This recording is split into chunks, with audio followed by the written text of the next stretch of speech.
One of the saddest parts of the 2024 election, besides Donald Trump winning the presidency, was watching Ted Cruz win re-election in Texas again.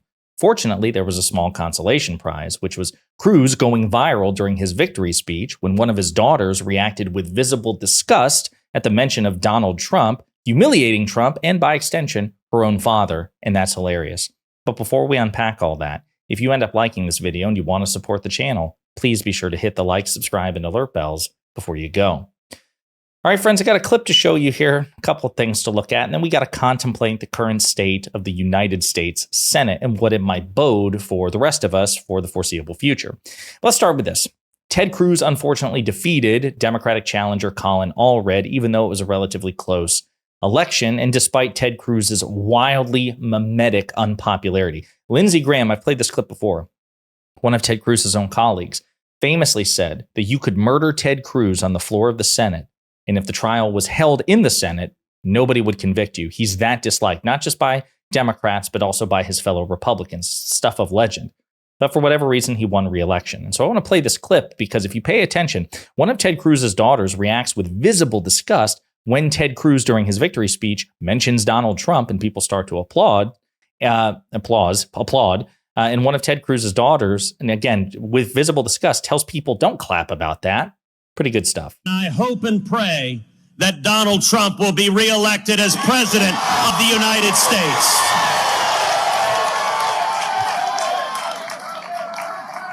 I hope. So that was, again, one of Ted Cruz's daughter. Just again, don't clap for that. Don't hope for that. And she told her mother, don't clap for that. So that's pretty funny, especially because it's gone viral. Now, unfortunately, the race with Ted Cruz was called before Donald Trump won the presidency. Donald Trump subsequently did win the presidency.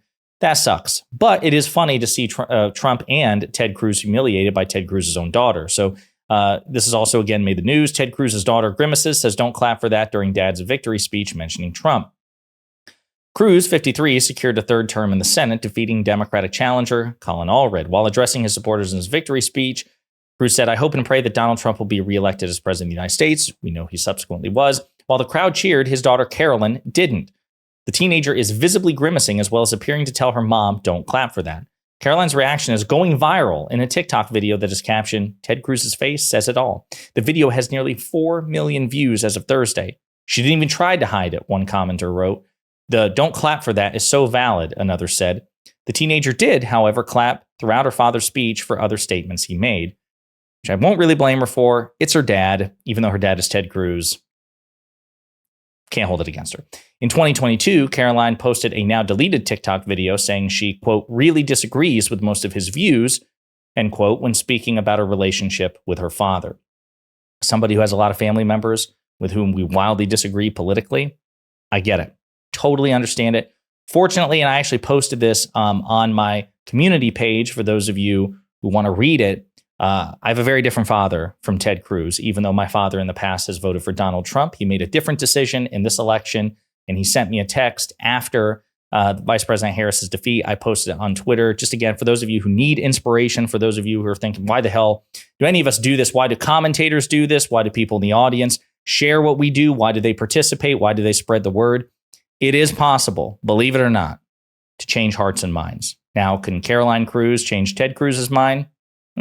Maybe, maybe not.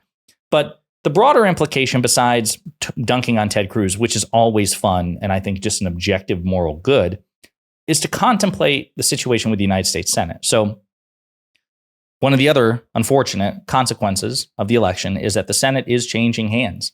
Democrats will no longer control the United States Senate. Republicans now command a majority, and we're still trying to figure out to what extent that majority is enshrined. It's not a 60-person blowout, right? They don't have a filibuster-proof majority, but we will talk about it. But it is a commanding majority, and it's almost certainly going to be more commanding than what the Democrats had to deal with when they were in power. The margins are going to be more favorable for a Republican majority than the Democrats. When you combine that with a Republican president, and particularly a Trump presidency, that doesn't bode well. But some people, and I played this clip before, but just as a refresher, some people have said, well, Josiah, listen. I voted for Trump because I like his policies. I realize he's not a really great guy. And for those of you who are concerned, the really serious people in the Senate, the Republicans in the Senate, they'll hold him in check. You don't have to worry about him appointing crazy people to the cabinet. You won't have to worry about mass censorship, even though he's promised retribution against his political opponents and critics. You won't have to worry about mass deportations and, again, using the military again. You won't have to worry about, because the Republican Senate will check him. Well, Senator Marco Rubio, Republican, made it very clear that that's not going to happen. Again, just as a reminder, and then we'll look into it some more. Trump administration, if you are part of the Senate, you'll have a say, of course, in confirming Donald Trump's nominees. He's obviously campaigned with Elon Musk extensively, and Robert F. Kennedy Jr. has recently expressed interest in a cabinet-level post. Do you think the Senate would confirm him to a cabinet-level post? Well, I think the Senate's going to give great deference to a president that just won a stunning, what I think is an electoral college landslide when all is said and done, and a mandate. And he's being given a mandate to govern. And I think. So there you go. They say that a Republican Senate will be extremely deferential towards a Republican president, which makes sense when you consider the party in question. I think anyone expecting the Republican Party, in terms of its elected class, holding Donald Trump in check is ridiculous. It's absolutely absurd that people would believe that. We have no reason to believe. Ted Cruz, who previously opposed Donald Trump during the 2016 primary, bent the knee, as did Lindsey Graham and Marco Rubio and other major Republican opponents of Trump, critics of Trump. They have become devout, cultish loyalists, gleefully abandoning their principles because they recognize they'll benefit from it politically. But I also want to contemplate, before we go back to what it might mean, there's a good Vox article that we're going to take a look at here.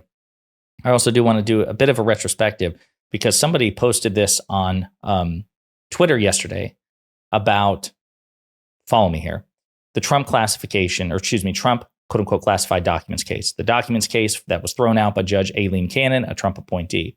So Asha Rangappa posted this. It's crazy to think that if Trump's classified documents case had been assigned to literally anyone other than Judge Cannon, Trump may have been mid-trial, if not convicted, during the election. At the very least, his endangering national security would not have been a forgotten memory.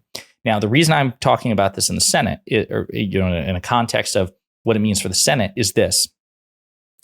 Democrats are losing power, but we also have to criticize Democrats because when they had power in the Senate, I would argue they did not wield it to the best of their ability. And again, this is fully related. So in response to this, I posted a rant on Twitter. This is longest rant incoming. Blue slips are a Senate tradition which effectively permit senators to unilaterally deny presidential judicial appointments to their own specific states. If they use the blue slip, presidents have to nominate a different judge. So again, this is not in the Constitution. It's just a long-standing reciprocal tradition of the parties. If President Josiah wants to fill a judicial vacancy in Senator so-and-so's state, but Senator so-and-so doesn't like that particular candidate, it's been tradition where they're like, hey, Mr. President, we really don't like this person. Can you nominate somebody else? And it's been recognized. That's the context. Republicans shredded the rule in 2017 for circuit judges, so Trump could ram his nominees through, bypassing Democrats. They made that choice in 2017.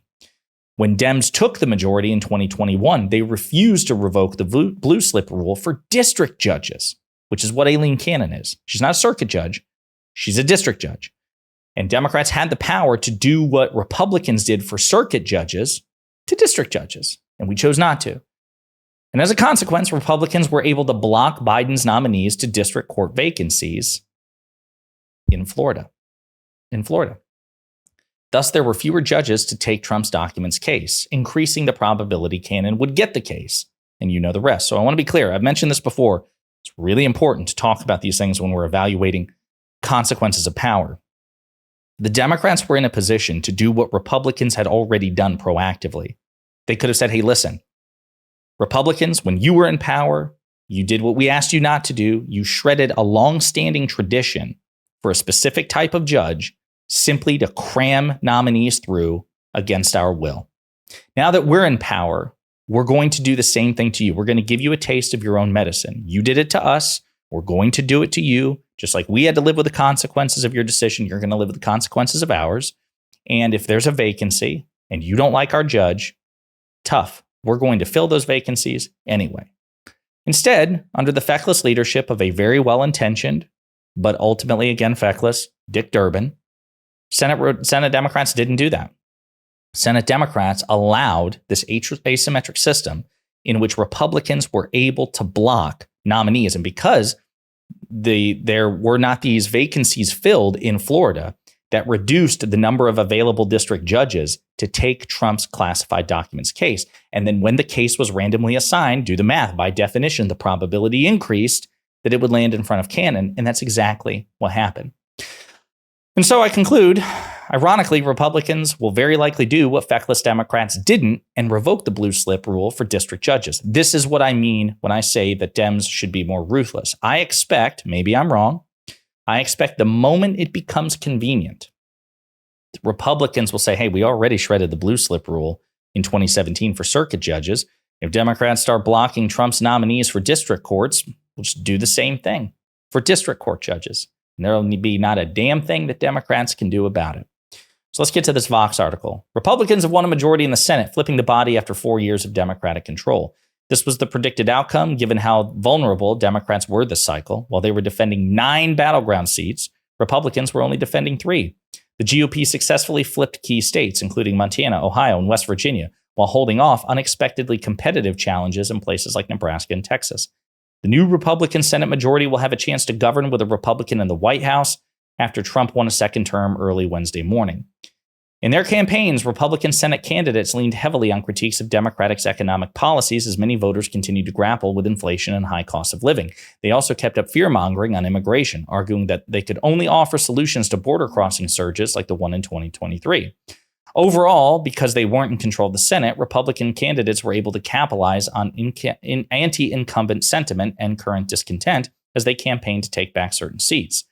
The GOP's gains will have major implications for the incoming Trump administration. A Republican Senate will offer him nearly a blank check on appointments and allow him to resume stacking the courts with his judges. Depending on the outcome of House races, the GOP Senate could also enable the Trump administration to pursue policy priorities like rolling back the Affordable Care Act and renewing corporate tax cuts. What Republican Senate control will mean. The first Trump presidency was a showcase for what happens when both the White House and Senate are held by Republicans and a preview of what's to come. In his first term, Trump was able to advance judges at a rapid pace, reshaping the circuit court and Supreme Court with conservative picks. Goes back to the blue slip rule.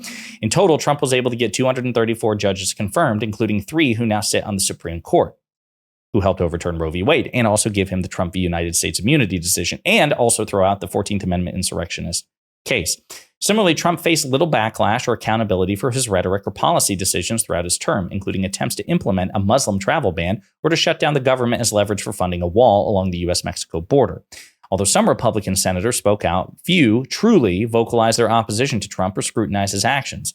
When Trump was impeached for his role in fomenting the January 6th insurrection, for example, only 7 Republicans voted to convict him. The rest voted to acquit, and only 3 of those votes to convict him will return to the new Congress. If Republicans maintain control of the House, a unified GOP Congress could also help Trump advance his legislative agenda. So as we speak, Democrats still have a very narrow but possible path to controlling the House. Republicans are favored to take it back, or to maintain it, rather. And if that happens, Trump will have the presidency, the Senate, the House, and the Supreme Court. If he does that, all bets are off. This Republican Senate will placate him, which is why, unfortunately, so much of American democracy hinges on the plausible but increasingly narrow path to a narrow Democratic control of the House. If that happens, then legislation which is truly egregious will not pass because you need it in both chambers. Our only hope is Democrats win the House, because otherwise we are banking everything on the idea that Republicans in total control with no accountability will somehow find it within them to hold Donald Trump accountable when he oversteps. And history has shown that's not likely. In the meantime, let me know what you think in the comments.